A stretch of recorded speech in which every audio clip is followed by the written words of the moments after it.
राष्ट्रवादी काँग्रेस पक्षाचा, भारतीय जनता पक्षाचा, शिवाजीराव आढळराव पाटलांचा, मोनिकाताई बानखेले यांचा आणि सगळ्या उमेदवारांचा मी राज्याचा अर्थमंत्री म्हणून या शहराच्या पाठीमाग भक्कमपणानं उभा राहणार आहे आणि तोच कार्यक्रम घेऊन आपल्याला पुढे जायचंय. आता आपल्याजवळ वेळ कमी आहे. दुसऱ्या आणखीन बऱ्याच सभा झाल्या. राज्याचे दुसरे उपमुख्यमंत्री आले होते. शिवाजीराव, तुमच्या इतकाच आदर माझ्याही मनामध्ये आहे, पण माननीय उपमुख्यमंत्र्यांनी येऊन जवळजवळ 6 मिनिटांमध्ये या शहराचा विकास आराखडा सांगितला. जसा उल्लेख शिवाजीरावांनी केला की कार्यकर्त्यांनी चिठ्ठ्या द्यायच्या आणि मग नेत्यांनी बोलायचं, ही पद्धत त्याच्यामध्ये नसते. निवडणूक सुरू झाल्यानंतर आपल्या पहिल्या सभेमध्ये आम्ही सगळ्या मंडळींनी जी भाषणं केली, कोणावर टीका केली नाही, कोणाची निंदा केली नाही, कोणाची नालस्ती केली नाही. सांगितलं तर फक्त झालेल्या कामांचं सांगितलं आणि नुसतं मंचर शहरामध्ये नाही तर या संपूर्ण आंबेगाव तालुक्यामध्ये, या मंचरच्या परिसरामध्ये जी विकासाची कामं झाली आणि ज्याचा फायदा आपल्या मंचरच्या नागरिकांना या ठिकाणी झालेला आहे.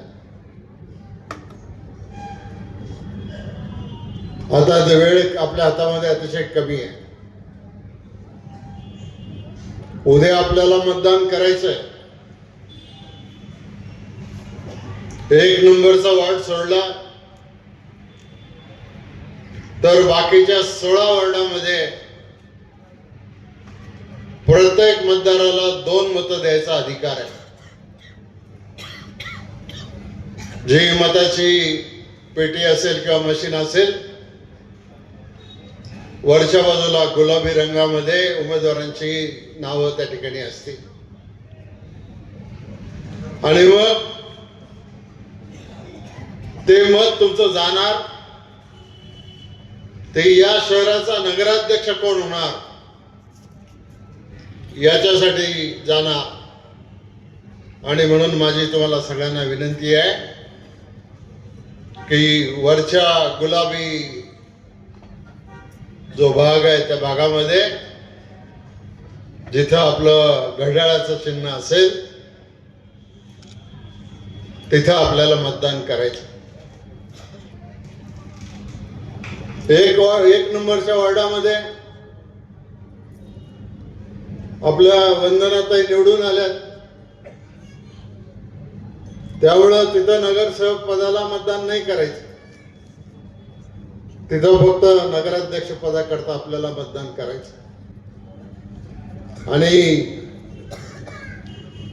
ते मतदान सुद्धा आपण सगळ्यांनी त्या ठिकाणी करावं,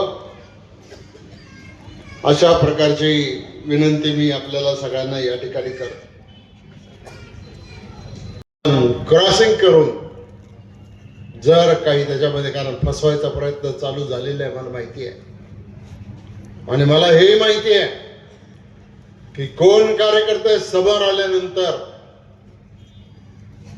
कसं वागतायत आणि कोण कार्यकर्ते माग कसं वागतायत. तुम्ही ही एक चूक केली तर नुकसान आपल्या मंचर शहराचं होणार आहे. ते नुकसान व्हायचं नसेल तर उद्याच्या निवडणुकीमध्ये आपल्या सगळ्या उमेदवारांना विजयी करावं, एवढी कळकळीची हात जोडून विनंती मी आपल्याला करतो आणि सगळ्यांना मनापासून धन्यवाद देतो. जय हिंद, जय महाराष्ट्र, जय भीम. येस.